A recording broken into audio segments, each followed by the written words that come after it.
there, record on this computer. This will be, thank you, Steve. This will be recorded.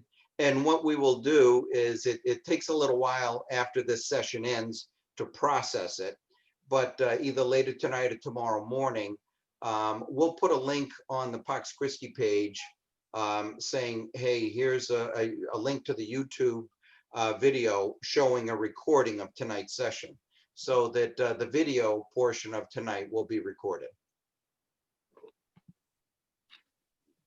Okay, and also one other thing, the link will be sent out after the fact too.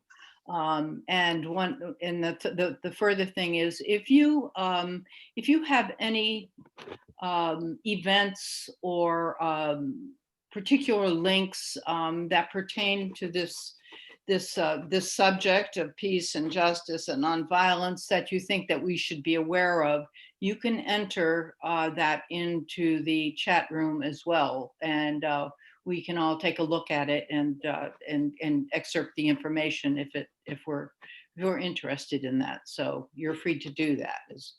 Okay. All right. Set. I'll just do my little intro here. So I too, I'm so grateful to see faces that are familiar and people that I don't know. And perhaps the link was shared with other people. So welcome to all the new people, and from Pax Christi, who's the sponsoring group for this presentation. We collaborate with the Adult Faith Formation, so that's how that goes. And I'm going to welcome you to St. Susanna Parish. Not too long ago, Father Steve noted that St. Susanna herself had never been designated as the patron saint of anything in particular. So after some thought, he suggested that we might claim her as the patron saint of honest conversations. This seemed a good match for the spirit of the parish, especially with the programs that we try to offer with the Adult Faith Formation and by the parish Pax Christi group. We really go out of our way to introduce timely topics, and we don't avoid the difficult issues or the difficult conversations.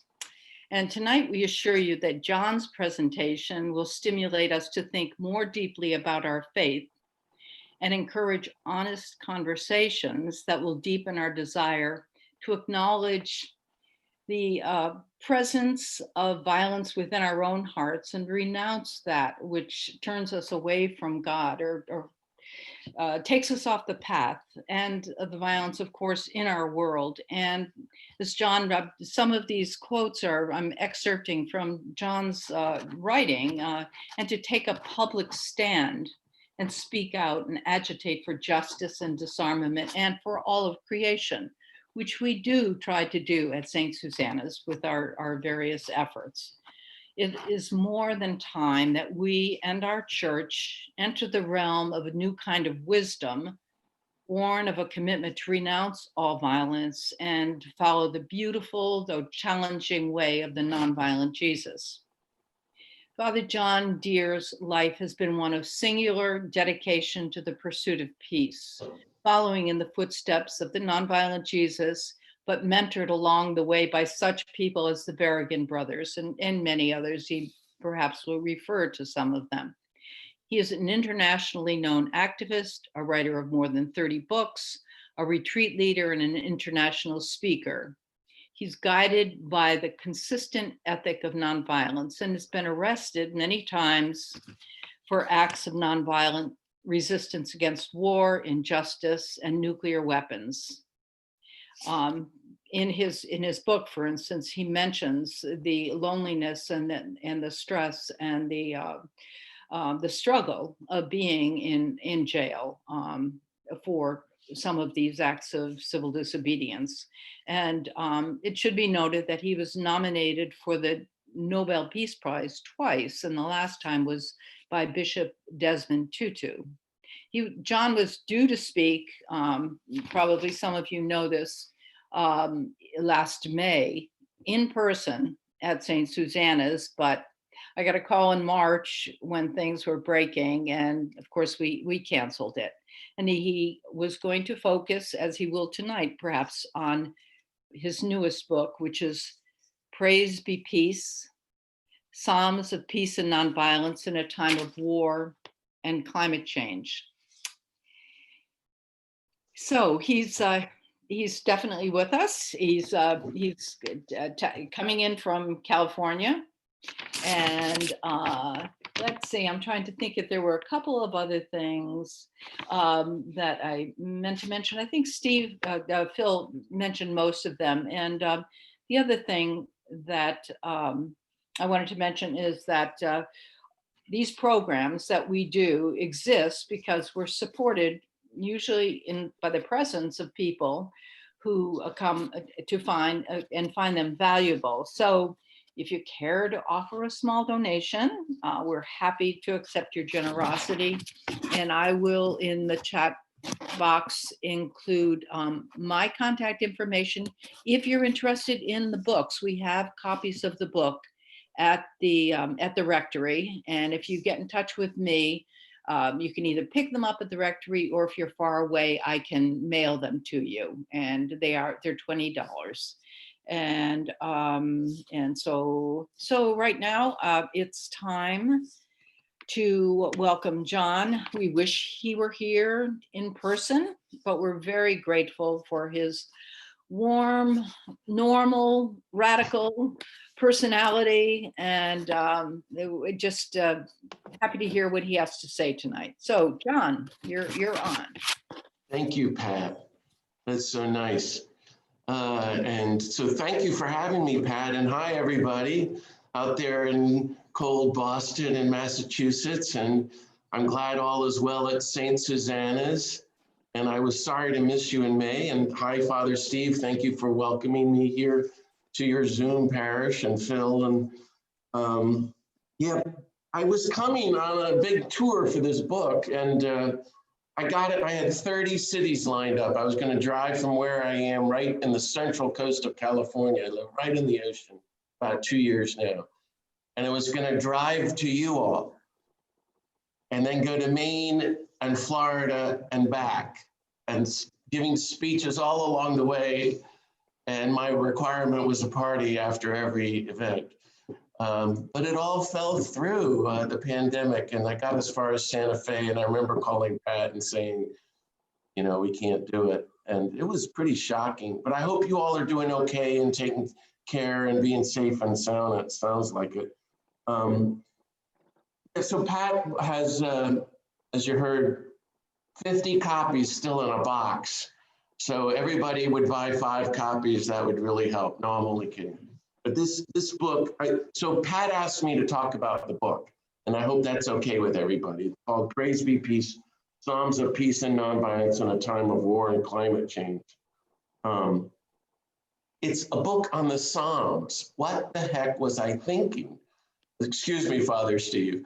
I just don't like the Psalms. And so I want to tell you about the book and the Psalms, and then my take on it all. And Pat said maybe talk for 40 minutes or something like that, and then we have question and answer, and then you'll have an open mic if there's anybody still left. Does that sound like a plan, Steve and Pat and Phil? So I was asked to write this book by the publisher because I used to write a column for the National Catholic Reporter, and one summer I wrote a series on the Psalms. I don't even remember, 15 years ago. So I said yes without thinking much about it, which was my first mistake.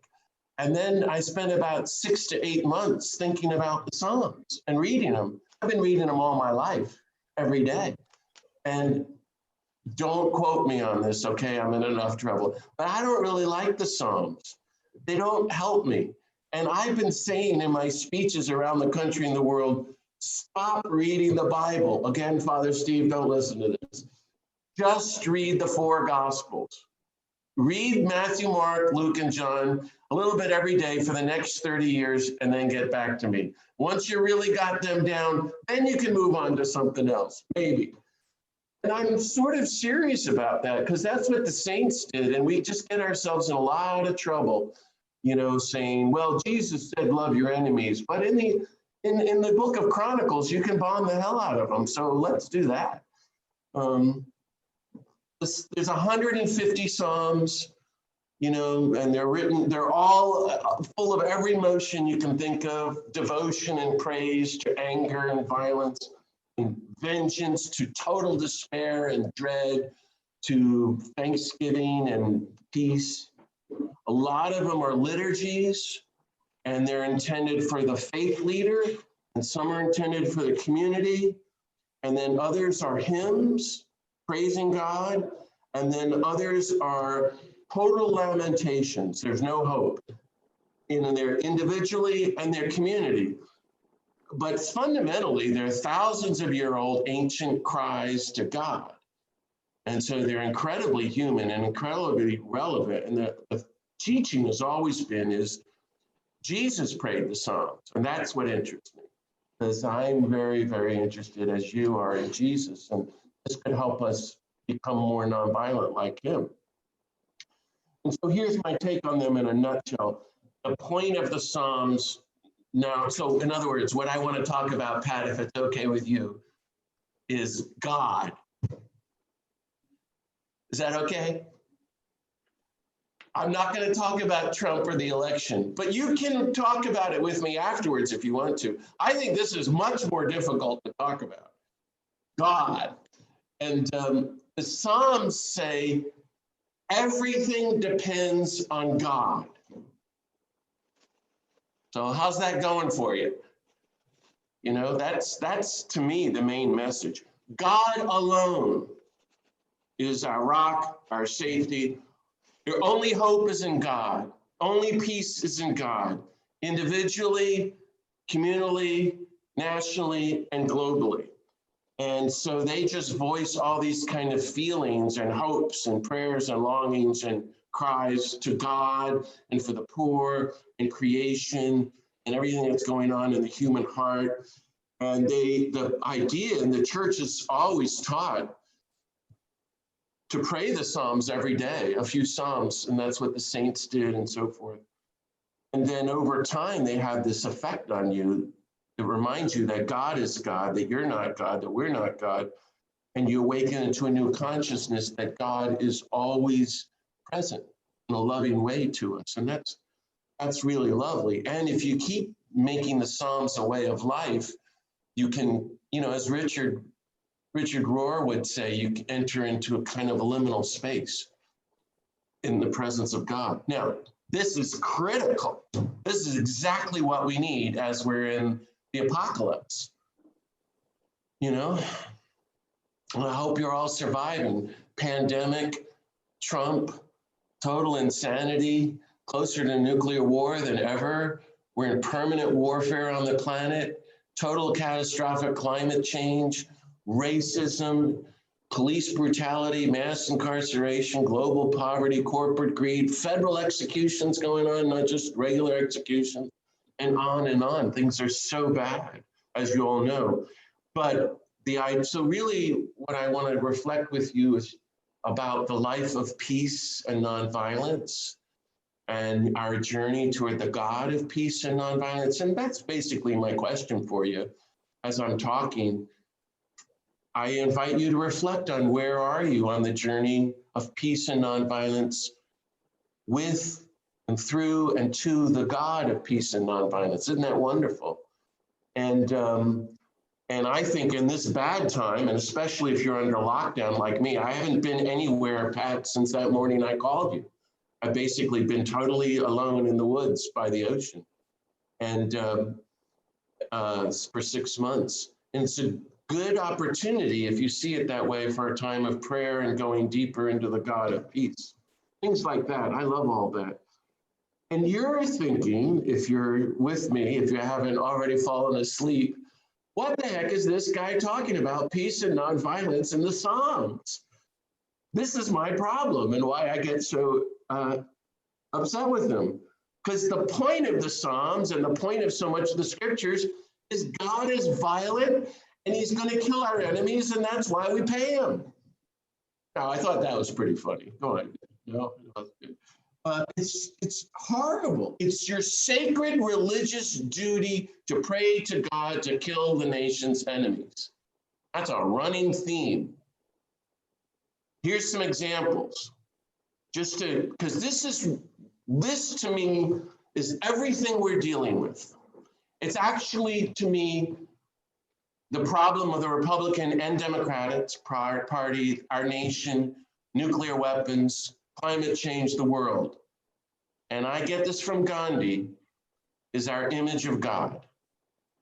And once you can reimagine God as Gandhi did, studying the life of Jesus, then you can begin to worship the true God, and then you begin to act godly, which means nonviolently. So here's some examples. This is Psalm 68, verse 22. God will crush the skulls of the enemy. Psalm 59, slay my enemies, O God.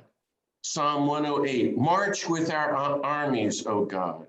Psalm 137, listen to this one. Blessed are those who seize your children and smash them against a rock. This is everything that you and I have given our lives against. And notice very clearly, Psalm 137 is a beatitude. A beatitude. Which are the beginning of the Sermon on the Mount, which is Jesus's teachings on nonviolence, which Gandhi said are the greatest teachings of nonviolence in the history of the world, Matthew 5, 6, and 7. And Gandhi read from the Sermon on the Mount every morning and every evening for 45 years. So this is not a beatitude, this is an anti-beatitude.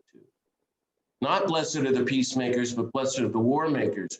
So if you see where I'm going with this, Jesus turns the whole vision of a violent God upside down. And so that gives me hope. So I wasn't going to mention this, but Pat asked me to the other day. So I'm going to read this. I think this is the only thing I'm going to read from the book. It's one page, and it's very embarrassing, but Pat thought it was funny, so we can blame Pat. You know what I'm talking about, Pat? Yeah. So this is from Psalm 20.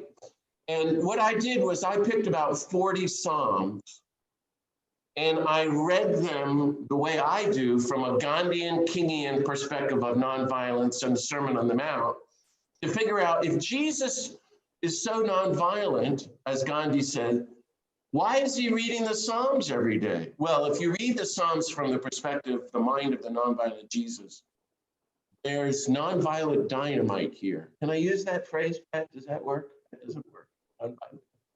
But anyway, this is Psalm 20, and it's embarrassing because I'll give you, when I read this and wrote it, I was thinking of, I don't know how to say this. I don't even know how to come out and say it. Here it goes, Monty Python and the Holy Grail. You all remember that stupid, hilarious, crazy movie from the early 1970s? I was a teenage kid. My brothers and I saw it. We still laugh uproariously over it. And there's a scene in Monty Python that sums up our predicament. This is from Psalm 20. And here's 3 lines from the Psalm, if you want to listen to this with me. Some rely on chariots, others on horses, but we rely on the name of the God of peace. They will collapse and fall, but we will stand strong and firm. That's political dynamite. That's so powerful.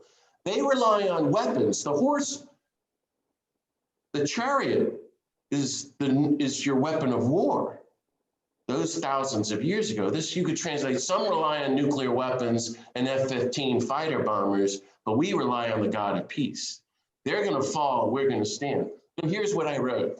There's an outrageous scene, and this is page 40 if you want to look at it, in the crazy 1970s comedy Monty Python and the Holy Grail, when the troupe pretends to be King Arthur and his knights, losing a battle, oh, this is so crazy, with a killer bunny. Anyway, they're desperate. So they call for, quote, the holy hand grenade of Antioch. And so the Archbishop and the priest come out with a big gold case. They break into Latin chants and start incensing the case, and they bring out the holy hand grenade.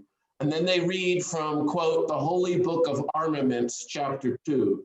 And in these very pompous British accents, the Archbishop and the acolyte with the incense recites the holy prayer of Saint Attila, as in Attila the Hun.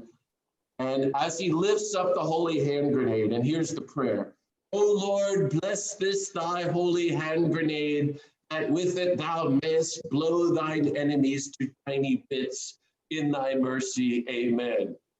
And then they go on with the war. Total insanity, right? And I think Monty Python is showing the problem with the church in a nutshell. For the last 1700 years, that's what we do, and that's what we're still doing. As if God would bless our wars. And that's even right there in the scriptures. So let me read one more paragraph. It's wickedly funny, and it's true, because this is what church people have done for 1700 years. Ask God to bless their wars, their troops, and their weapons. This prayer for war, satirized by Monty Python, shows how little we understand God, how little faith we have in God, how little love we share, and how far we have strayed from the gospel of nonviolence. Asking God to kill our enemies is, in the eyes of the nonviolent Jesus, blasphemy. For Jesus, God is the God of peace, and we are God's beloved sons and daughters, so therefore we too are peacemakers. As we come to know and understand God, we recognize that God is universal love, and therefore total nonviolence, and can have nothing to do with war except to stop it. The journey of faith begins when we recognize that the living God only blesses peace and universal love. Anything else is blasphemy. So that's where I'm coming from, friends. And I think that's what the nonviolent Jesus calls to, a life of total nonviolence. And as we're beginning to learn a new theology and spirituality of gospel nonviolence, that's going to affect how we even read the scriptures, from St. Paul to the Hebrew scriptures to the New York Times, on the Boston Globe, and our own lives and what we're trying to do for the world. That's why I'm trying to, in the book, give myself some support for what I'm about to say, because this book is actually quite controversial, Pat, that I would dare criticize the Psalms. Because you just take that we're allowed to ask God to kill our enemies. It's war. And Jesus came to fulfill the scriptures. I have a big quote from the Pope at the beginning of the first page. It says, God, this is Pope Francis, God's name is peace. That's right there. That just gets me. And do we believe that? The one who calls upon God's name to justify terrorism, violence, and war does not follow God's path.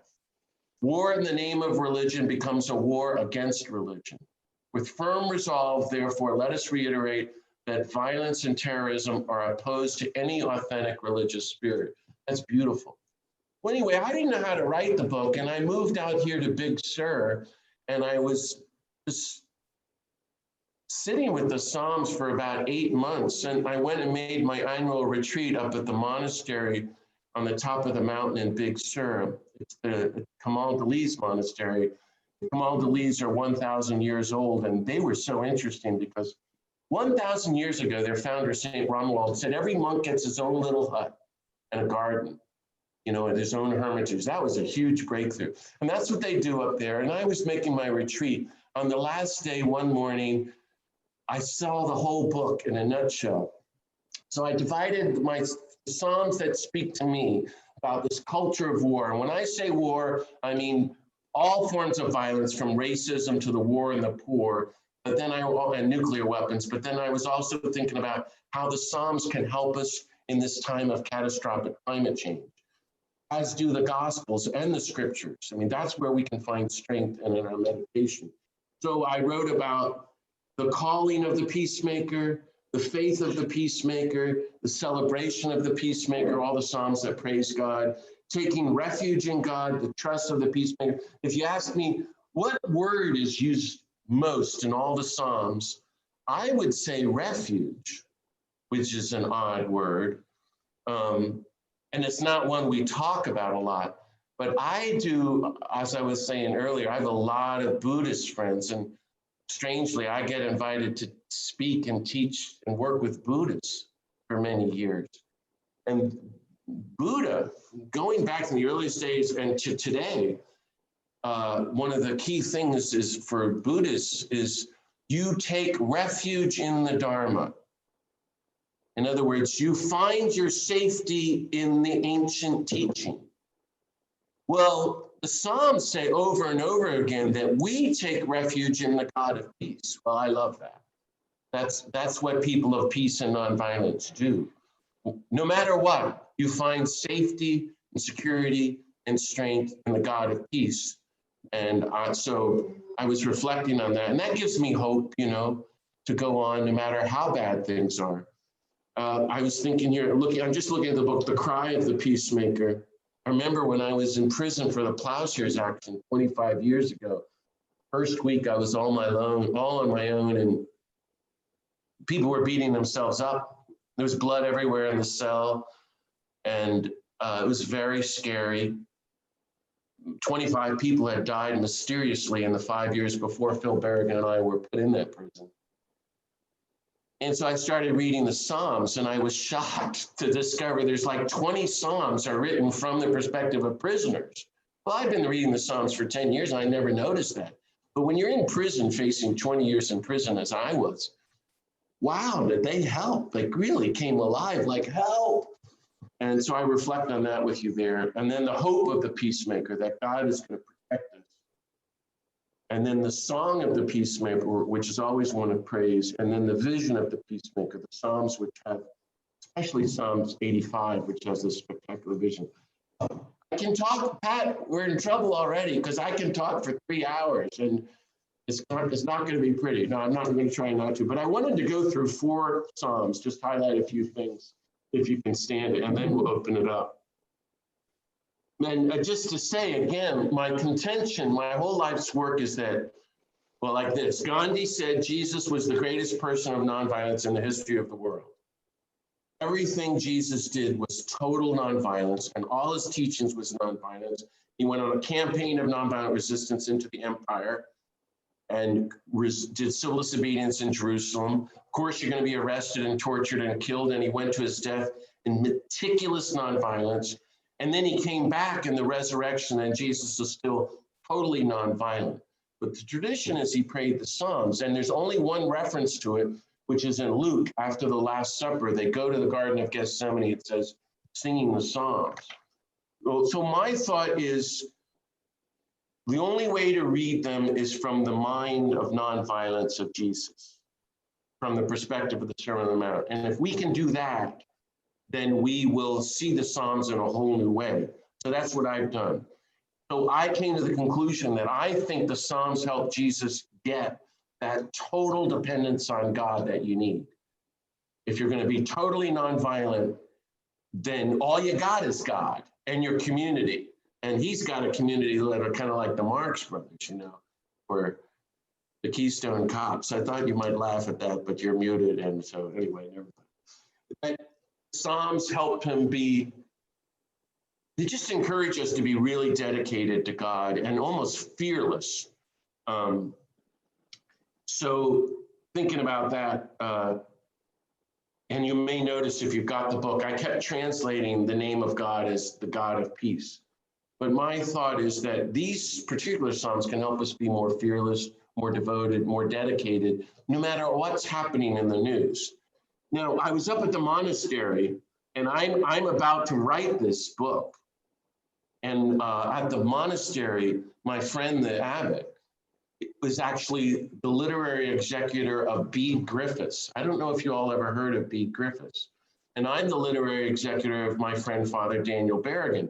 So we were comparing notes, and they have all of Bede Griffiths' archives here in Big Sur.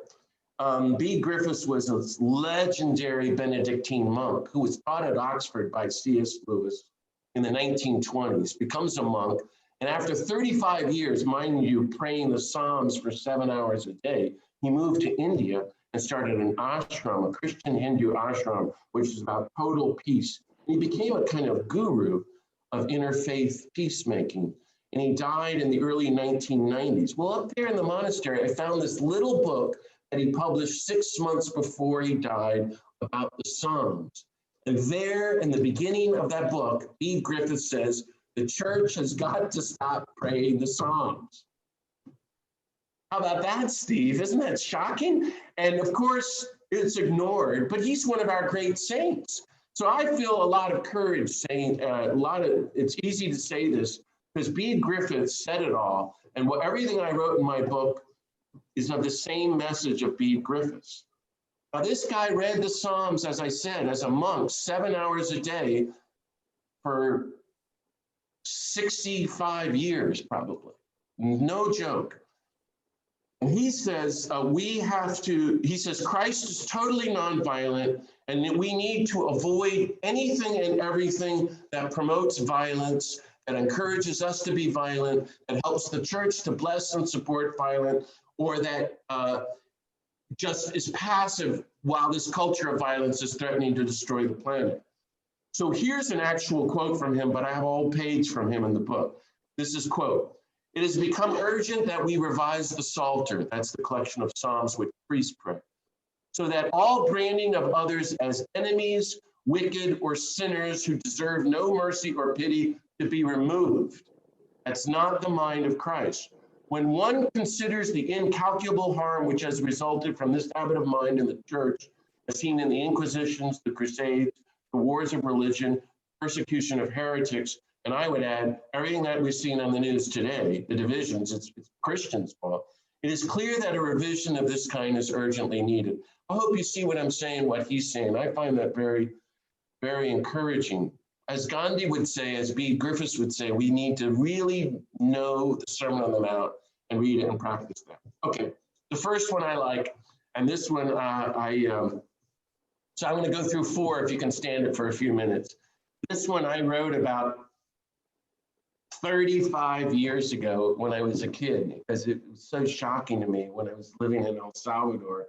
I was working in a refugee camp, and the US was bombing the whole countryside. And I found hope and help in this and a few of the other anti-war Psalms. So here's a quote from Psalm 33. "A king is not saved by a mighty army, nor a warrior delivered by great strength.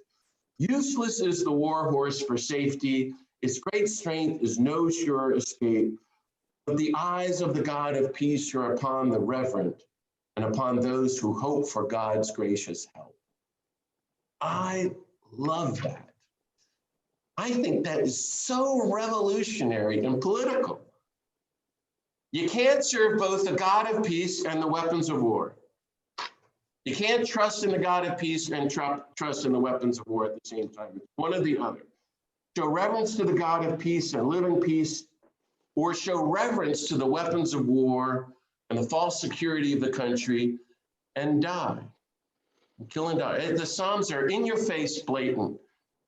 And I think that Psalm 33, don't quote me, Steve, or I'll get in more trouble, is more radical than all the spiritual books you're going to buy and find today. Henry Nouwen, my great friend, he didn't talk like this. He didn't write like this. The Psalms are tough, but if they're incredibly political against war, now we're getting somewhere. If you're reading this from the perspective of America, you go, wait a second, this psalmist is wrong. A king, an empire, or president are saved by the mighty army, by bombs, by drones, by Trident submarines, by nuclear weapons. That's the whole point. That's the logic of every nation. The God of peace cannot save us. Only our weapons can. And I think that's what most people believe.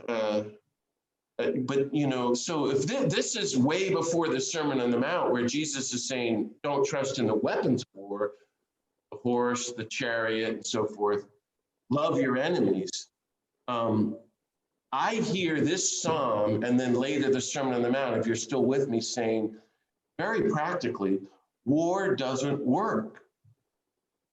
That's the way I like to look at this. And all the metaphors of death, which would include racism to executions to destroying the environment. Peacemaking and creative nonviolence, Jesus then teach the flip side of this, so the only thing that works. If you place your hope in war, you're not placing your hope in the God of peace, so forth and so on. I think Jesus basically picks up Psalm 33 and goes with it his whole life, so that his last words in the Gospel of Luke, as you remember in the Garden of Gethsemane, are, all those who live by the sword will die by the sword. Well, that's right there in Psalm 33. Is this something, maybe it's St. Susanna, as you all hear this talked about all the time, but I don't know that most churches do. Maybe St. Susanna's you do. That, who is your God? This, to me, is the spiritual life. And you can go, John, you're overdoing it. No, I didn't make this stuff up. I'm just reading you Psalm 33, Pat. I didn't make it up. Renounce warfare and follow the way of peace, and you will live. So here's a few more concluding lines. This is so beautiful. Let all who dwell in the world show reverence. That's a great Hebrew word. The God of peace foils the plans of the nation. Isn't that great? From heaven, the God of peace looks down and observes the whole human race, surveying from the royal throne all who dwell on earth. The one who fashioned the hearts of them all knows all their works. So I think that the psalm is saying, the God of peace sees all our violence and all our wars. And instead of relying on weapons, it encourages us to really place all our chips in the God of peace and trust totally the God of peace, okay? So they don't have the Greek word agape in those days, nor do they have Gandhi's word nonviolence. This word the psalmist ends with is reverence. I don't know if you've all studied Albert Schweitzer, the great man, but do you know in all his writings, his favorite word was reverence? Isn't that beautiful and interesting? Now, he was 100 years ago, way before Gandhi. And his whole spirituality, he called reverence for all life, which is exactly what we're talking about. We show reverence to ourselves. We show reverence to every human being and all the creatures and Mother Earth and the God of peace. And here's the last few lines. Our soul waits for the God of peace, who is our help and shield. For in the God of peace, our hearts rejoice. In your holy name we trust. And here's the last sentence. May your kindness, O God of peace, be upon us, for we have put our hope in you. Good stuff. You can't go wrong with good material. Okay, you don't like that one? I'll move on to Psalm 46. I'm not making this stuff you all. Here's a few sentences from Psalm 46. Okay, here goes. I hope you're sitting down. Come and see the works of the God of peace, who has done awesome deeds on earth, who stops all the wars to the ends of the earth, breaks the war bow, splinters the war spear, and burns the war shield with fire, who says, be still and know that I am the God of peace. Isn't that fantastic? This verse is saying God is stopping all wars, dismantling all weapons, and working full-time to reconcile and disarm and heal and make peace among every human being. This is what God is doing. I don't know about you, but I didn't know this, and I certainly haven't been taught much about this, and I don't think most priests and bishops believe this, frankly, and I've met a lot of people. But this is where Jesus gets the Sermon on the Mount, in my opinion, so that he can then say that love your enemies, then you're really sons and daughters of the God who lets the sun rise on the good and the bad and the rain to fall on the just and the unjust. In other words, a God of universal love, who's not only working to end wars, but loving everybody nonviolently. And you're going, no way, that's not true. Where is God doing this? Prove to me, where is God ending wars and dismantling weapons and making peace? Well, that's the question and the challenge of the psalm.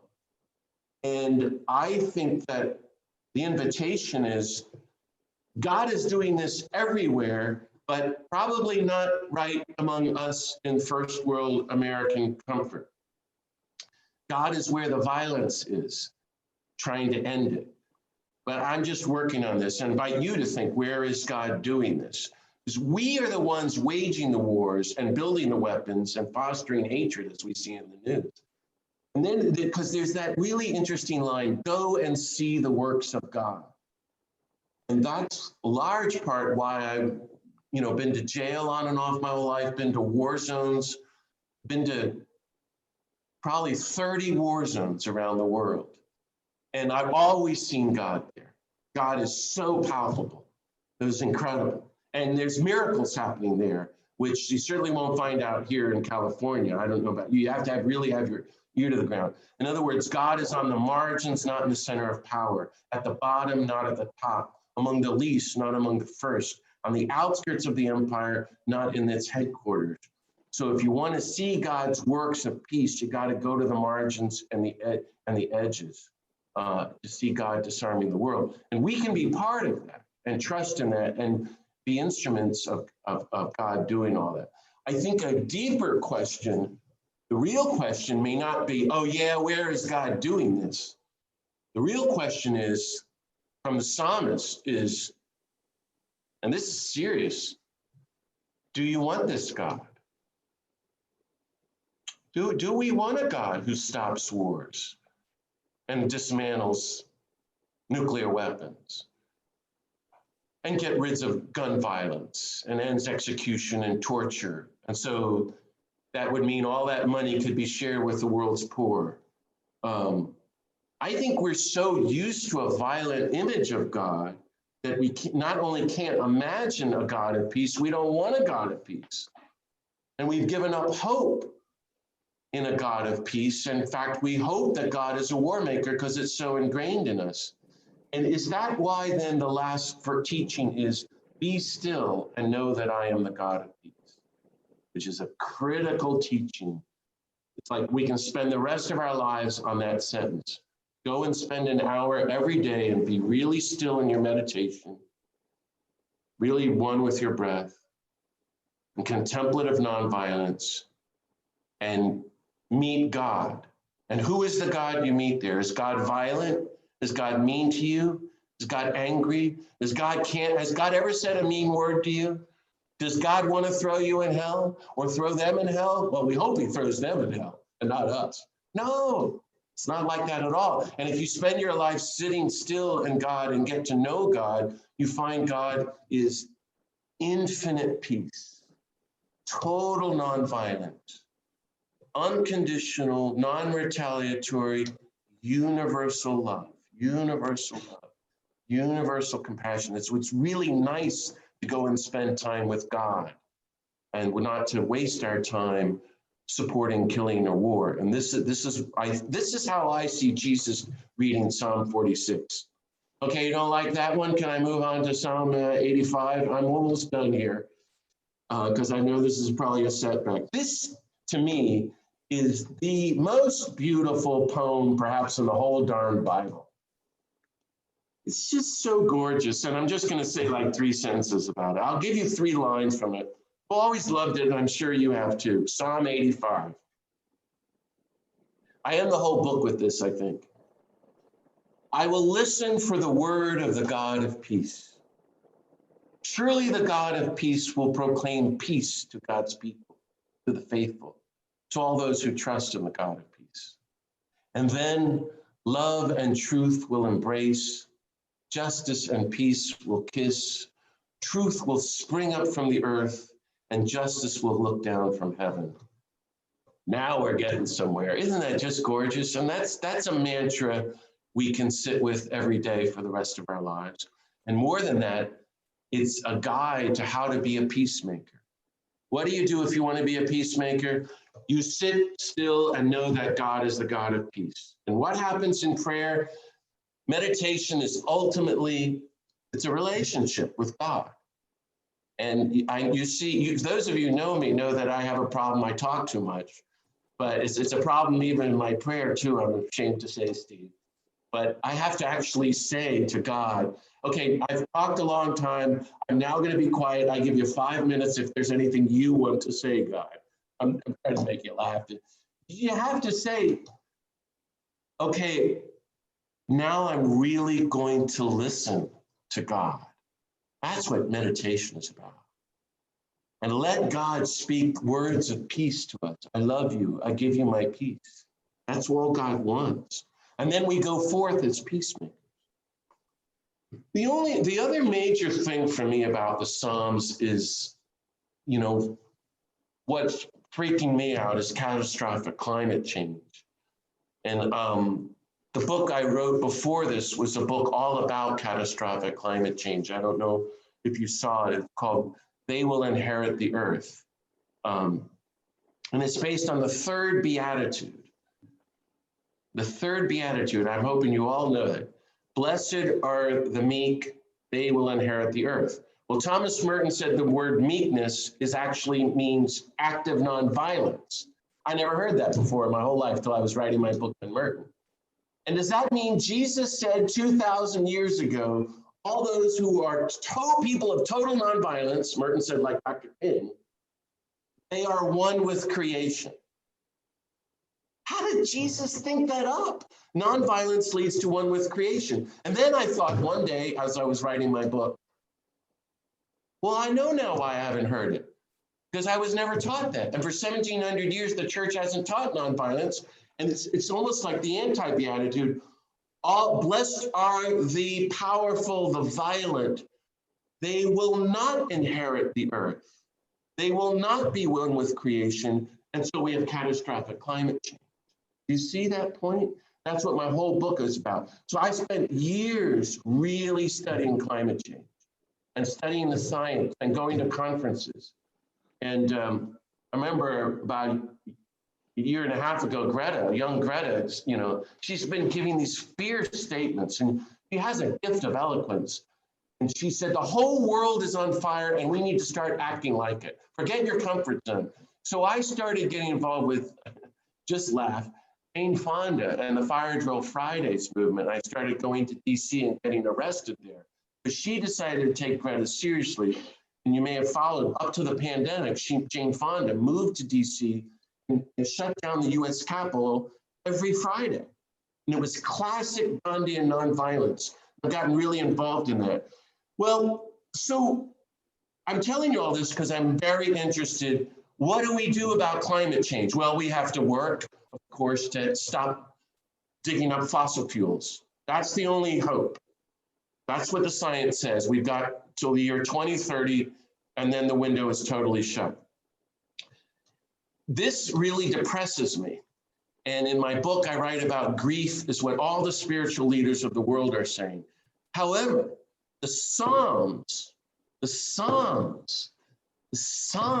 are filled with 30 or 40 incredible hymns to God about the wonders of creation. And I think they're an antidote to the despair of what we're going through in catastrophic climate change, especially if you're involved in the movement to try to stop it, as I am. And so, especially during this pandemic, well, I spent a year writing this book, and living here on the coast. I had moved from the desert of New Mexico, where I lived for 20 years, to right on the ocean. I live actually, incredible. Somebody found me a little hermitage. I have 3 miles of ocean I live on for very little money. It's just, God handles my real estate. I'm trying to make you all laugh, but I think you must be muted. Anyway, so creation is so spectacular. The ocean and the mountains, and I got whales and dolphins and a couple of pairs of egrets and curlews and marbled godswats, which are these strange birds with the long fins and little, every kind of creature. I got a skunk which walks around my house. And I find that the Psalms really help me focus on God and goodness and take me out of the despair and make me want to work harder to stop climate change. So I'll just give you one of them, Psalm 65. These are lines from our Psalm 65. Oh God, the hope of all the ends of the earth, and of those far off across the sea. You are robed in power. You set up the mountains by your might. You still the roaring of the seas, the roaring of their waves, and the tumults of the peoples. Distant people stand in awe of your marvels. The places of morning and evening you make resound with joy. You visit the earth and water it and make it abundantly fertile. God's stream is filled with water. You supply their grain. Thus do you prepare it. You drench the fields plowed. You level its ridges. With showers you keep it soft. You bless all the sprouts. You adorn the year with your bounty. Your paths drip with fruitful rain. The meadows of the wilderness also drip. The hills are robed with joy. The pastures are clothed with flocks. The valleys blanketed with grain. The hills cheer and sing for joy. Now, I mean, I don't know about you all living there in Boston, but I think we all have to get into a new spiritual practice, practicing time outdoors, even in the cold winter, of grieving what we are doing to the earth, and also, like these psalmists, rejoicing in what God has given with Mother Earth, so that we can be people of the third Beatitude, people of nonviolence who inherit the earth. You see, that's the goal that Jesus gets from these Psalms. He connects the two in his brilliant mind. So I go on and on about that in the book, and I'm looking at the clock here, and I've gone on for, I don't know, 2.5 hours or something like that. I don't have time to go on the one last Psalm, but I'm going to tell you what I was going to do, and then I'll open it up. The first Psalm, I think the first one I go through in the whole book is probably my favorite Psalm, because I tell the story on page 1. I was really close with my friend Billy Neal Moore. He was on death row, one of the longest in the country. He was about to be executed, and I was to witness his execution and got Mother Teresa to intervene. And there was a hearing the day before in Georgia. And for the first time in 150 years, the Georgia Board of Pardon and Paroles granted Billy clemency, and he was released, not just from death row, but from prison. It was the greatest miracle I've ever experienced in my life. And I tell the story. I tell the story, Pat. She's saying no, but here I'm going to anyway. It's just so embarrassing. It was 1984. One of the Catholic workers, it might have been our friends at Agape, gave me Billy's address on death row and said, oh, you're interested in stopping the death penalty. Why don't you write to somebody in death row? So I wrote Billy this really nice long letter that was so obnoxious and self-righteous and arrogant as I was then. You see, I've changed a lot now. I hope, I wish. And I wrote, I'm a really busy, I was full of myself as a young Jesuit novice. I said, I'm a really busy guy, but I just want you to know that I am praying for you, thinking of you. And I'd say this on the first page of the book. But then 3 days later, I get a long letter back from death row. The first sentence is, well, John, thank you so much for writing me, but you need to know, I'm totally fine. Jesus is in total control of my life. You, on the other hand, sound like you're a mess. You need a lot of help. Maybe I'm the one who needs to be helping you. And I remember getting it, and I was horrified. Who does he think he is? And I wrote him right back, and he wrote, well, of course, he became my counselor, my teacher, and I used to go and visit him. And Mother Teresa befriended him, and Daniel Bergen, and he's now a pastor in Georgia, alive and well. It's incredible. Later, I was in prison for a plowshares action, and he used to write me letters. Anyway, God. So what Billy writes to me in that first letter, I'm fine because I read Psalm 34 every day, and I try to live by it. Have you ever gotten a letter like that? Do you even know what Psalm 34 says? No, neither did I. Well, of course, I had to go and look it up, and that was 1984, and I begin the whole book on there. And how do you even describe it? I think Thich Nhat Hanh could have written it. I think Martin Luther King could have written it. Dorothy Day. It's the whole spiritual life in a nutshell, and it's broken into 4 parts. The first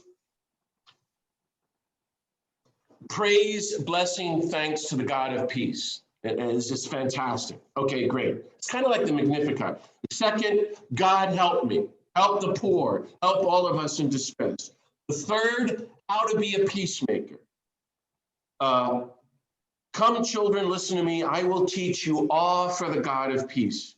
Who among you loves life and takes delight in prosperous days? Here's the 4 things you have to do. Keep your tongue from evil and your lips from speaking lies. Turn from evil, do good, and seek peace and pursue it.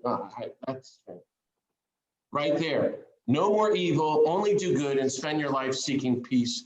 And the last part, the 4th part, describes God as a God of peace and compassion. Isn't that fantastic? Well, you have to get the book to see what I think about that. And I'm sorry I talked so long, but I hope some of it was helpful. And I'm trying to share with you how I'm bringing my Jesus nonviolence perspective, even in this case, to the Psalms, and finding lots to go on.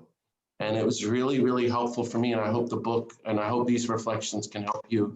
But mainly, I encourage you in this bad time to go and be with the God of peace more than you've ever been in your whole life.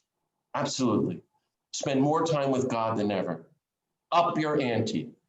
And work on your nonviolence more than ever to try to be like Gandhi and Dorothy Day and Dr. King, people of total nonviolence.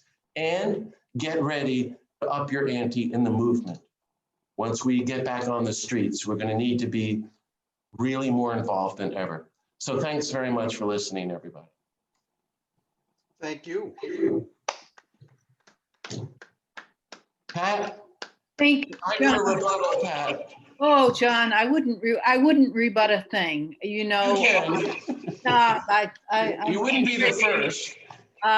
Yeah, well, I'm telling you, entering into the into the book and hearing you, it just helps recommit certainly my heart to the small efforts that I make on behalf of peace. It's just I long to do more, be in God's presence more because of you. I can't say more right now, but I was thinking about your story about writing to Billy Neal Moore, because I wrote to someone on death row for 3.5 years down in Florida and did visit him.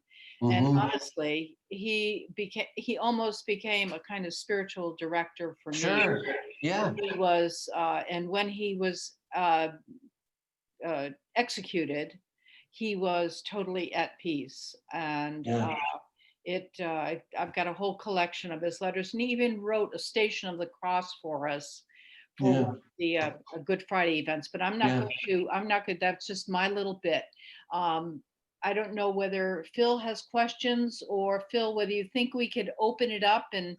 Yeah, I know I have some questions. Let's go through those first. Okay. Okay. So questions and comments. So there were a few people commenting about the Psalms as you were looking at them, 46, 33, etc.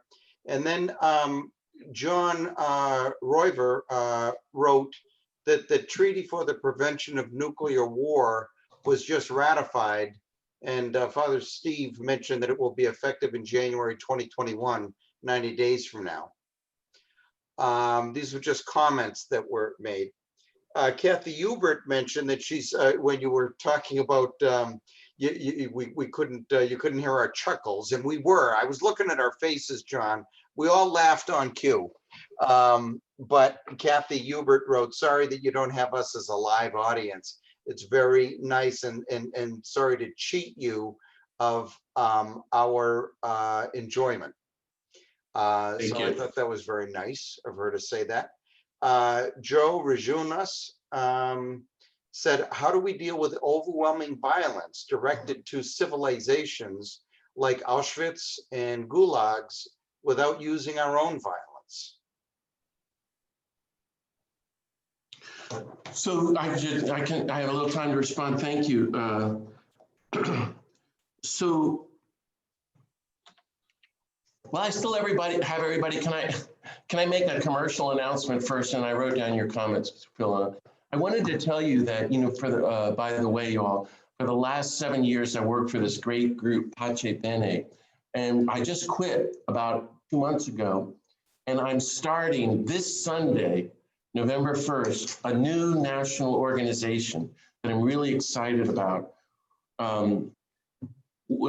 Today, I've been working 10 hours a day for the last 2 weeks. We've got the state-of-the-art website called the Beatitude Center for the Nonviolent Jesus.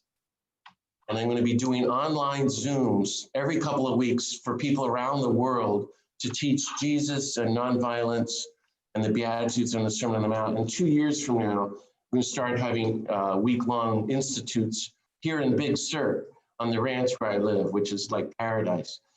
So Pat and Steve and Phil, on Sunday, you're going to get an email from me announcing this big new thing. It hasn't been announced yet. And I'm probably going to be in NCR and all too. But maybe if you want Pat and Steve and Phil, you could send the email out to people on the call if they'd like to find out about it. It's beatitudecenter.org. Okay, so the treaty, that's good news. And which Psalm was that? It's Psalm 46. God is at work ending wars and dismantling weapons. No, that's not. Yes, today, treaty is ratified. I want to just say a word about that, Phil. I don't know who mentioned it, but I've been really involved with ICAN, the International Campaign to Abolish Nuclear Weapons. And I want everybody to write this down and go look them up, ICANW.org. They won the Nobel Peace Prize in 2017. I was invited, Martin Sheen and I were invited together to give the keynote speech to them in Oslo, Norway. I don't know if you knew this, Pat. I don't even remember when it was, maybe 10 years ago, 8 years ago. They had this is Norway. The Norwegian government paid us first class to fly from LA to Oslo and back. And we get there and there's thousands of people from 150 nations. And they say, this is the Secretary of State of Norway, we have a plan to abolish nuclear weapons. And Martin Sheen and I look at each other and going, well, they're crazy, It's like, you can't get rid of nuclear weapons. And these are the people who got rid of landmines. They got Jody Williams involved, they got Princess Diana involved and Heather McCartney, and they're outlawed. They had a slow process to do it. And then they said, well, let's get rid of cluster bombs. And they spent 10 years and they did it. And all these people, we had a whole incredible evening.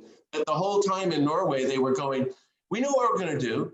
We're going to get the UN, and every nation, one by one, 130 nations are going to sign a law with the UN to outlaw nuclear weapons that's totally binding. And it's going to shame the 7 or 8 nations that have nuclear weapons. And we said, well, good luck with that. That's not, and they had total faith. They're so different from us American activists, these Europeans and people from around the world. And these were the leading activists against nuclear weapons in the entire planet that I met in Norway. And here today with you, I just rejoice. Psalm 46 is true. And Jesus would want us to really praise God for what's happened. Once the UN gets 50 nations to sign, it becomes law. That happened yesterday with Honduras and a couple other nations. But their plan is to get 130. I'm just telling you what they told me. So you want to see God do God's work, follow ICAN. Now, your question is, how do we deal with overwhelming violence? And that is the question. And the answer is, we follow the nonviolent Jesus. I don't have much time, so I'm just going to cut to the chase. And I'm going to go, John, well, that's very nice. And it's very pious of you. I'm going, no, it's not. That guy was executed. How much do you want to work to end overwhelming violence? Gandhi says Jesus was totally nonviolent. And what does Jesus do? He organizes a movement. The only way positive social change ever happens in history, from Jesus to Martin Luther King, is bottom-up, people power, grassroots movements of nonviolence. Period. period. That's the way God works. The abolitionists, the suffragists, the labor movement, the civil rights movement, the anti-Vietnam War movement, then the explosion of movements after the martyrdom of Martin Luther King, the women's movement, the environmental movement. And now there's thousands of movements on the planet, and we know through Erica Chenoweth that movements work way more than violence, and that 2/3 of the human race are personally involved in grassroots movements of nonviolence. With Auschwitz and the Nazis, people were passive. And then it was way too late. And that's what we're going through now, as we are in a kind of 1930s Third Reich era, as the US moves towards American kind of a neo-fascism. Then what do? We resist. We publicly speak out together. We do whatever we can to support the grassroots movement of nonviolence. And actually, there's so much happening right now. You know, the Erica Chenoweth of Harvard says 26 million people partook of Black Lives Matter. That's way more than the civil rights movement. Those Parkland kids are incredible, building that movement to stop gun violence. Greta and Jane Fonda and all the students striking around the world for climate change. This is very, very hopeful. You and I have to be part of it. And don't tell me you're too old or too tired, or I'm going to quote, in fact, I'm going to do it anyway. I'm going to quote Tutu to you because I'm a big name dropper. I went to see my friend Tutu in South Africa a couple of years ago. It was incredible. And he catered a meal for me and we had mass together. When I walked in to see him in Cape Town, no hello, how are you? He grabbed my shirt and said, John, you and I have to work for justice and peace till the day we die. So that's your homework assignment. That's the answer to the question. We keep doing what we can. Why? Because nonviolence becomes contagious. And if we keep doing 1, 2, 3, or 4 things a day, every day for our lives, for justice, whatever issue we're involved in, for the environment, to end war, a homelessness crisis, ending racism and sexism, whatever we're working on, even if we don't live to see the victories we want, more and more getting involved just begins to overwhelm and become contagious. And then you have these victories like the international treaty, which nobody knows about. And that's why Dan Berrigan used to say to me as a kid, if the world survives, it'll be like, you know, a little inch, you know, if we abolish nuclear weapons, it'll be a little inch in the newspaper. Oh, we abolished nuclear weapons today. And everybody will go, oh, isn't that nice? Let's go and read the sports page. But it's the struggle, you know, it's just going to happen very calmly. And this is the Christian way. So these are my thoughts when I get asked a question like that, Phil. But if you want the fine print, go and read the Sermon on the Mount. There, Jesus, just do whatever Jesus says and practice his total nonviolence, and you'll work to end overwhelming violence. Okay, thanks. There you go. Thanks for that. We have a few more questions here. This is from Bill, and he says, John, do you think there is a possibility for an encyclical from Pope Francis on nonviolence soon? Wow, Bill, wherever you are. Hope has never been my strong point. Forgive me, it's always a struggle. So I hope everybody knows that Bill is referring to our group, Marie Dennis and Ken Budigan and I and other friends who've been working really hard with the Vatican. It's been an incredible experience. Never in all of my life did I ever think I was giving a talk on Jesus in the Vatican. And Cardinal Turkson asked me to draft the World Day of Peace message for 2017, which is the first statement on nonviolence in the history of the church. And we formally asked Pope Francis, as you all know, in the April 2016 conference for an encyclical on peace and nonviolence. We've been going over there regularly to Rome. Marie and Ken were to have several meetings with the Vatican. Marie and Ken have each met with Francis. I don't think he wants to meet me. He's read my books and sent me letters, but I think he's a little nervous about me because the Jesuit world is very small, so he knows who he was.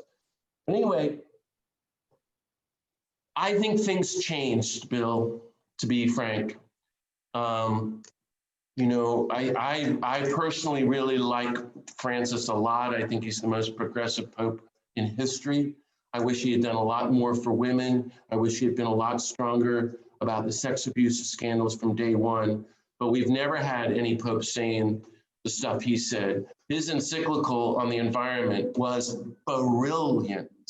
Robert Redford, who is a great environmentalist, I mean, for his whole life, said it saved the world. If the world survives, it will be because of Laudate Si. The sole reason for the Paris Accords was Laudate Si. And I think that's true.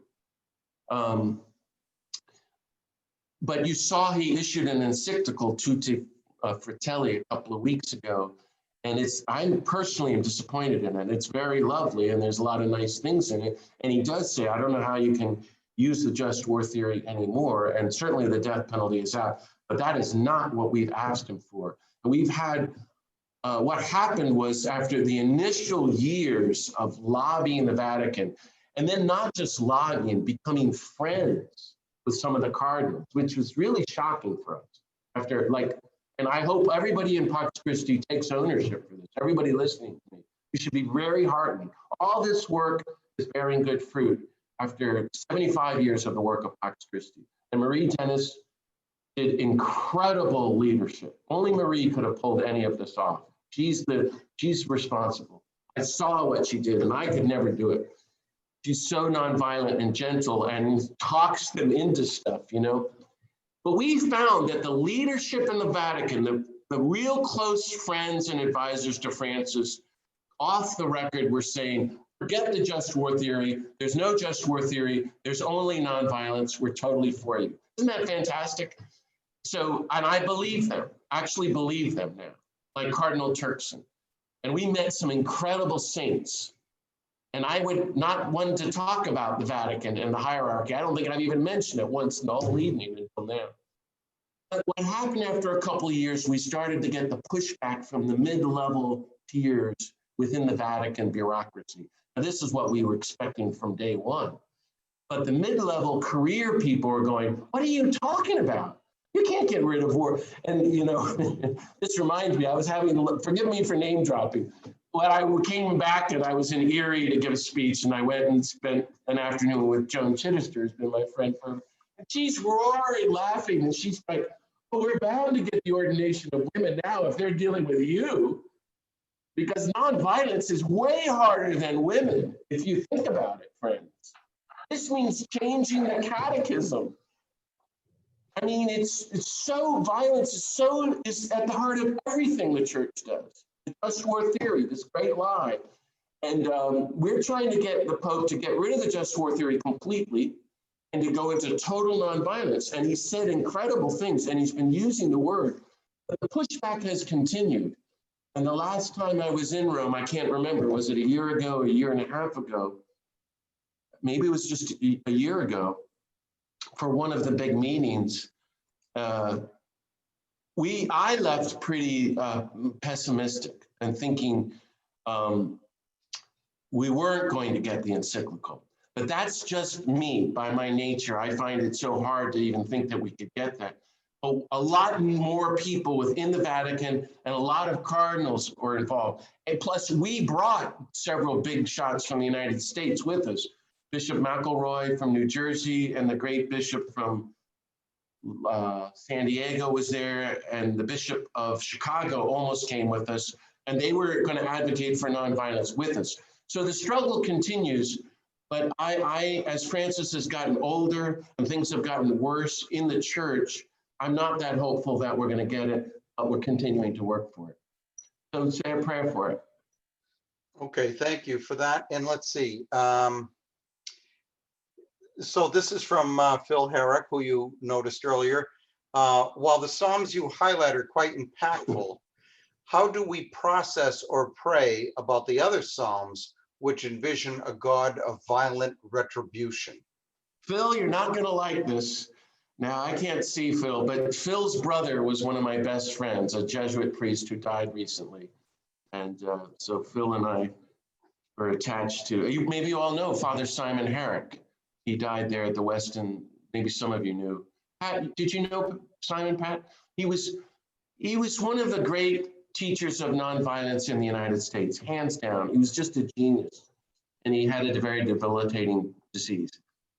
So Phil, here goes my answer, and I already said it. I said it so fast several hours ago that none of you even noticed that I said it. And now I'm going to say it, and you're really going to get mad. And Steve, don't report me to the cardinal, okay? Don't read them. You do not read them, Phil. We don't have time. Life is short. That's what I'm saying. Now you're going, John, you can't say that. Bede Griffiths said that. That works for me. Daniel Berrigan, I don't know that he would say that, my great friend. He wrote a book on the Psalms, and he liked all that, wrestling with that. I'm just tired of it. It doesn't help me. If it helps you to be more nonviolent, to pray over an image of God as violent, okay. But the point of scripture, prayer, meditation, contemplation, how am I doing here, Steve? Mass, communion, sacraments, marriage, life, bringing a priest on to give a Zoom talk is to make you more nonviolent, to follow the nonviolent Jesus. Anything else, we don't have time for. Now, Gandhi did this.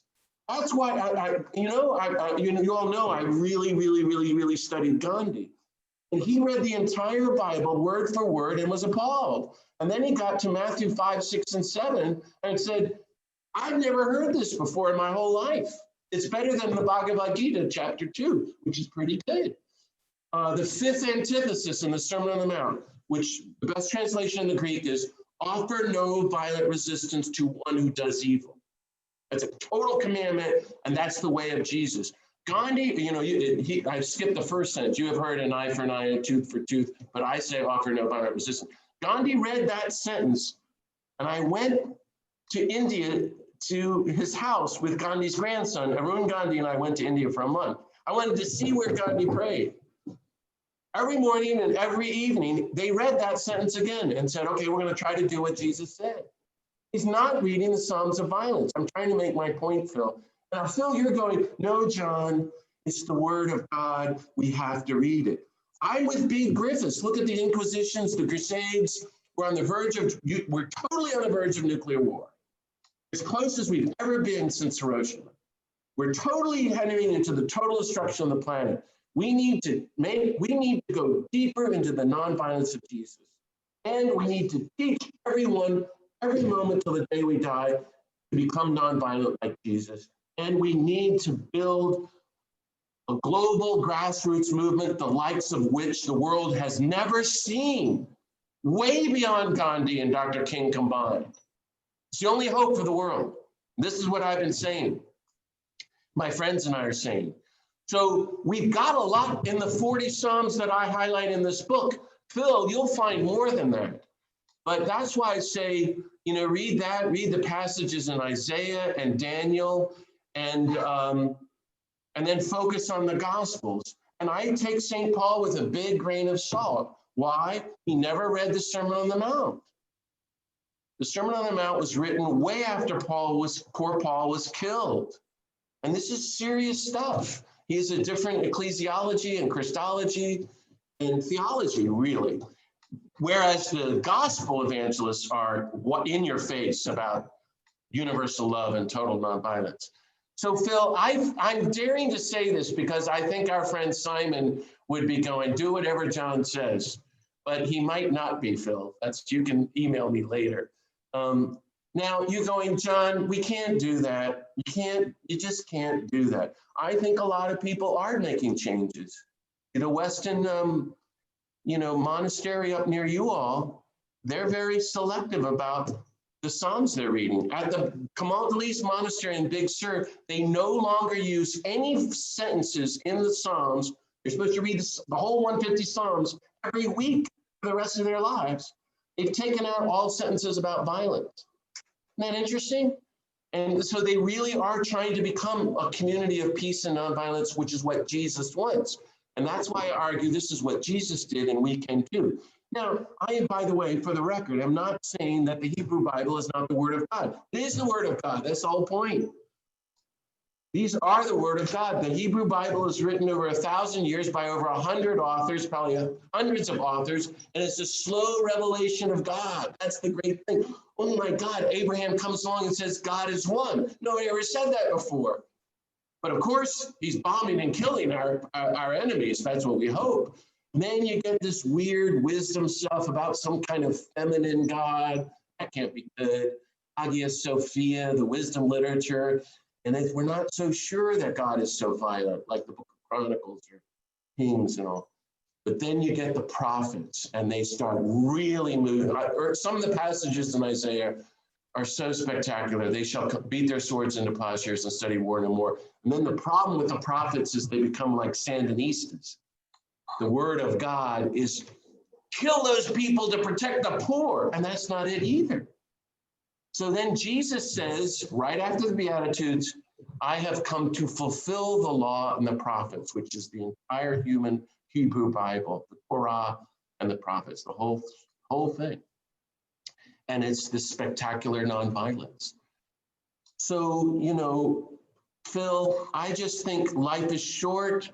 We need to go deep and get involved in the movement. And all of these things are supposed to be a help for us in our personal lives, to be as nonviolent to ourselves and everybody around us and our families and our community, and really being peacemakers in Boston and to the country and the world.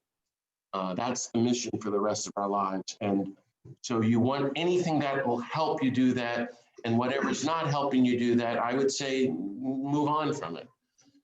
Okay, Steve, don't quote me on that, but I'm holding my ground on that. Okay, we've got about half a dozen more questions. This one, or comments. This one came from Bonnie, and she said, could never be bored when you speak your passion for the indiscriminate love of God. That love erases fear, which is the coat put on by those who seek to destroy that which is different or more afraid than they are. Do you want me to say something about that, Phil? If you wish. Well, I can talk forever, so somebody better guide me. I'll go, okay, I'll jump in. Fear, fear, fear. I think a lot of the Psalms of violence and the Hebrew scriptures stir us to be afraid. And therefore you need weapons. And therefore you have to have a God of war so that you can go and kill these horrible people. And Jesus just says no to all of that. We love one another. We love our enemies. We love ourselves, as we heard yesterday, or in the gospel on Sunday yesterday. We're peacemakers. So that's why the number one thing in the four gospels that Jesus says over and over, I think it's 15 times, is do not be afraid, do not be afraid, do not be afraid. Now, this is so interesting to me. I hope you all get my book. Maybe you could someday do a study group on my book, The Nonviolent Life, if you haven't.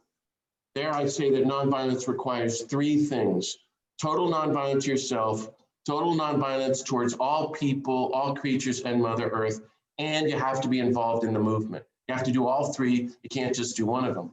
And in the part about nonviolence to yourself, and in my book, The Beatitudes of Peace, I write what I call the emotional life of nonviolence, because it's very clear in the Sermon on the Mount that Jesus says, okay, he's trying to train us to be people of nonviolence, peacemakers.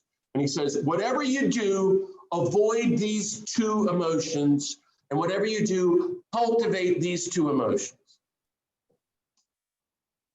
Of course, we don't read the Sermon on the Mount, so we're doing everything wrong, except for Gandhi. Jesus very clearly in chapter 5 says, don't get angry. Don't cultivate anger, and don't be afraid. Don't cultivate fear.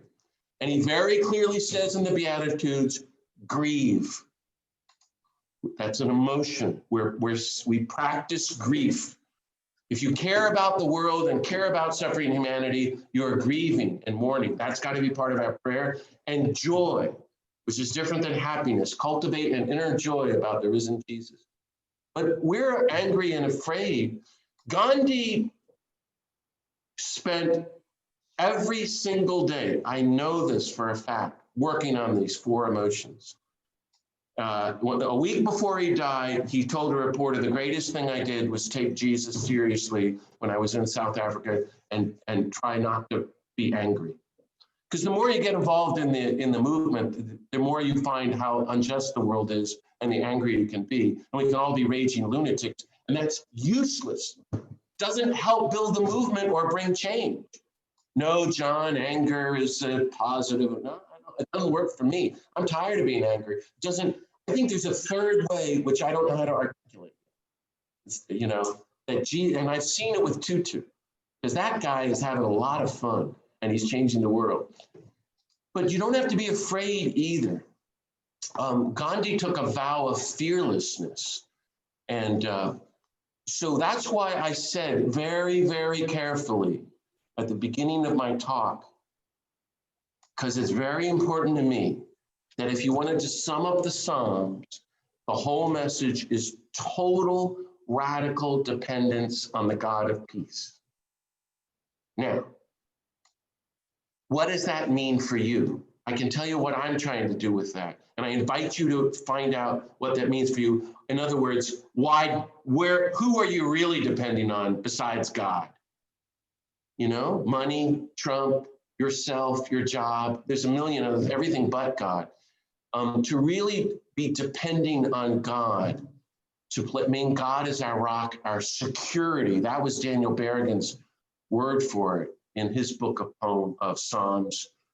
He uses the word security a lot, which is very interesting. You don't have to be afraid anymore. You don't have to be afraid anymore because God's got your back. That's why you can be like Martin Luther King on the balcony of the Lorraine Motel. You can make fun of me. You can harass me and my family. You can arrest me. You can put me in jail. You can even kill me. But I'm not afraid. We're headed toward the promised land. A new culture of peace and nonviolence is coming. And that's the way we're going to live from now on. And that gives me hope. So that's what our meditation should be encouraging us to really surrender everything into God. I'm sorry I talk so much, but I like thinking about that. And I'm first of all preaching to myself because this is what I'm trying to do. I'm not doing a very good job of it, but I can talk about it. Bill, you better ask another question quick, otherwise I'll. Yeah, there's another question that sort of falls right into that.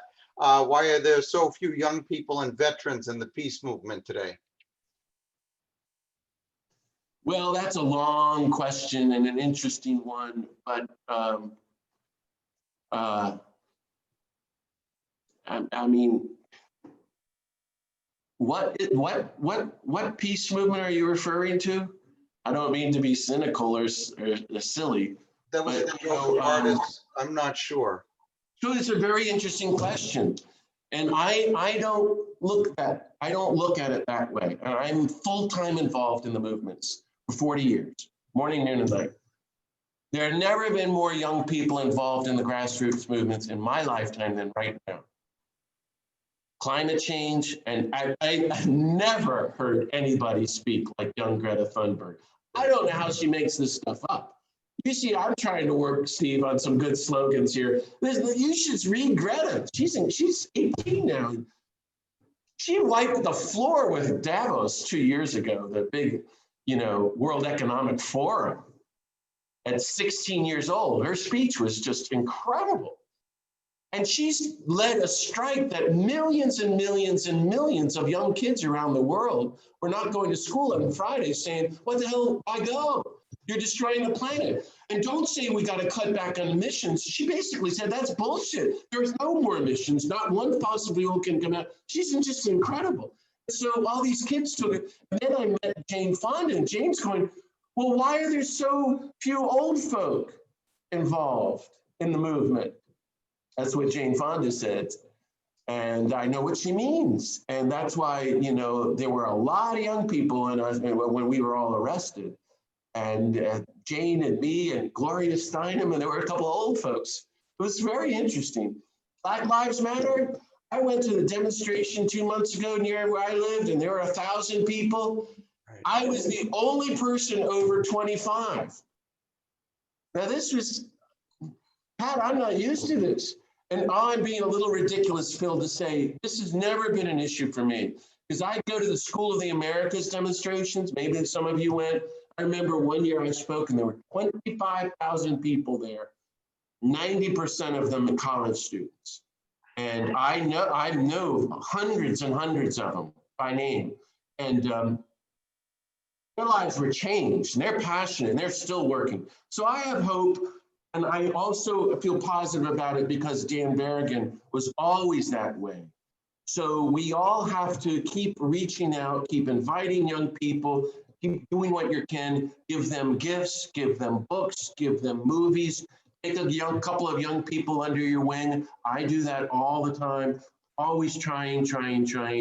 And so it's never been more my question though, about the movement. I always thought, we could go into the whys, but the question is, what can we do to help encourage young people and to get involved?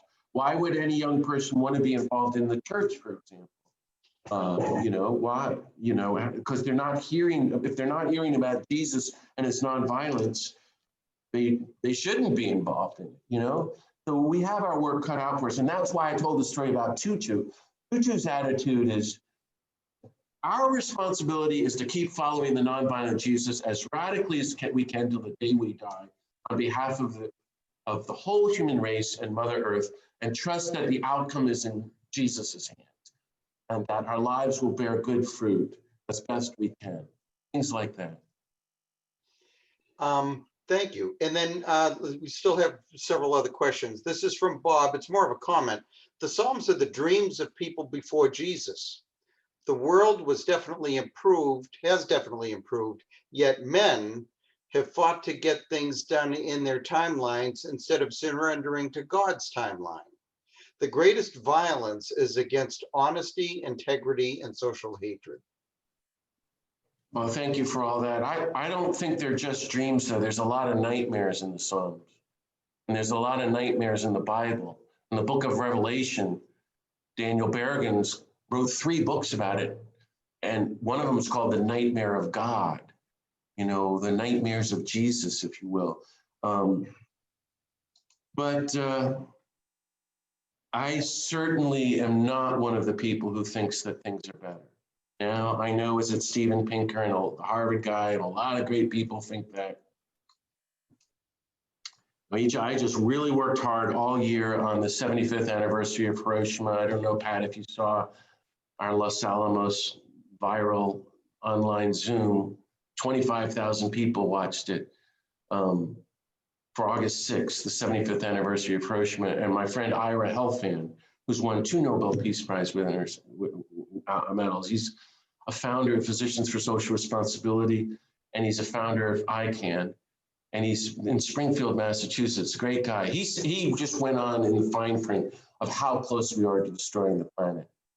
I mean, and catastrophic climate change is so serious, and it's a spiritual matter from now on, what we're doing to Mother Earth, because we're so disconnected. So I don't think that way. I think, and life in this country, as we move deeper into fascism, is a living nightmare. I feel like I'm living in a zombie movie. And I have for many decades, but it just continues. Now, I've had a lot of great teachers, and I used to talk with them about this when I was a kid. So I went to Henry Dow and I said, I can't take it anymore. And he said, the only way to live is to realize that you're in the world, but not of it. He wrote me this beautiful letter and said, you, John, are in exile for the rest of your life. You're a citizen of the kingdom of God, no longer of America. Well, that was helpful. And Dan Berrigan likewise. So it's a life of resistance and active nonviolence and trusting in God. And that's why I could work with the Psalms. And I'm sorry to go on for this, but it touches a nerve with me about where we're headed. I think it's a lot of, like Martin Luther King's last words, I'll end with that, the night before they killed him, the government killed him. The choice is no longer violence or nonviolence, it's nonviolence or non-existence. And that, it is not resolved, friends. It is not resolved. 50 years after we killed them, nonviolence or non-existence. We are moving towards non-existence fast. And we've got to double all our efforts. The time is getting on, so we'll take a few more questions here. We have several, actually. I know. I see Pat shaking her head. You want to just do one more, Steve? What do you think, Pat? What do you think? Yeah, As Pat's everybody a couple. looks exhausted. They No, look. They need a okay. drink. They need to get to bed. I don't know. It's All right. too much. No, we're fine. We'll keep going here. So Are you this is sure, from Pat and Steve, or what are you thinking of? Unmute yourselves. Okay. Yeah, All right. I think we can probably wind it up. We put John, you've done an amazing job. You really changed our hearts, deepened our hearts. I mean, I really don't have the words for the way it affects. I think I need to go into some silence now after all I've received. And I know that Steve has a couple of words, and then I think we're going to let you go because you've endured a lot. You've put yourself No, out. I've talked so much, Pat. It's been an hour and 45 minutes, and I look at people and I feel they look wiped out. So I don't Absolutely. want to be violent. Yes. No, but we've had a fantastic gathering. We've had over 70 people. And I know this is just the beginning of a conversation, because I know everyone is going to be taking what they've heard and what they've learned to the work that they're already doing. And we at St. Susanna's are certainly going to continue with the things that we've started to. We're always busy. It feels like a full-time job. Yeah, it should be. Yeah. And it should be, and you're right. And as long as we have energy. So, Steve, what would you like to say? Hey, Steve, before you jump in with the final word, Steve, can I give my just two things? One is, thank you for getting the book. And Pat, thanks again for having me. And if you all wanted to help me, Pat still has 50 copies. That would really help me to support this book, because the book tour never happened. And the second thing is, on Sunday, check out beatitudecenter.org. I'm really excited about it, and I hope you all are going to like it a lot. And I'm going to send, maybe the three of you could send out that email or tell your parishioners about it, Steve. Will do. Okay. By the way, I cannot find, John, beatitudecenter.org, and I'm looking. No, it's it coming hasn't soon. launched yet. We're launching it on Sunday. On Sunday, November 1st. It's the first time in history. Okay. So you're the first to know about it, actually. I haven't told anybody yet. Okay, so the Beatitude that will launch on Sunday. All right, Steve, you're on. I think that there might be a few people here who, but who might have joined us about 10 years ago or so, when John had spent a weekend with us at St. Susanna's for a weekend on a nonviolent retreat. And we were looking forward to the book tour again to spend some time with you. And so we are going to hold you to coming back at some point to spend some more time in person to kind of develop a lot of these thoughts and ideas. But I thank you so much on behalf of everyone here for planting the seeds of, you're not big in hope, but I think your words give us a tremendous sense of hope. And it gives us, it's definitely food for the journey, and I think some motivation and passion to continue in this necessary work. So thank you from the bottom of my heart for spending this time with us. And I hope to see you soon. Thanks so much, Steve. It's been my pleasure. And if we thanks give to everybody. John a round of applause or You've all been very nonviolent, but you were muted, I realize. So you had to be. Great appreciation. All So right. everyone is free. John, you're free to go have your dinner, maybe, or whatever. Yeah, it must be approaching that time for you. Right. So I'm going to bow out and say thank you. And I'll see you next time, Steve and Pat and Phil and everybody. And God bless you all, and keep me in your prayers, and especially my Beatitude Center. We will. All right. Okay. Bye-bye. Thank you very much. Okay. All right.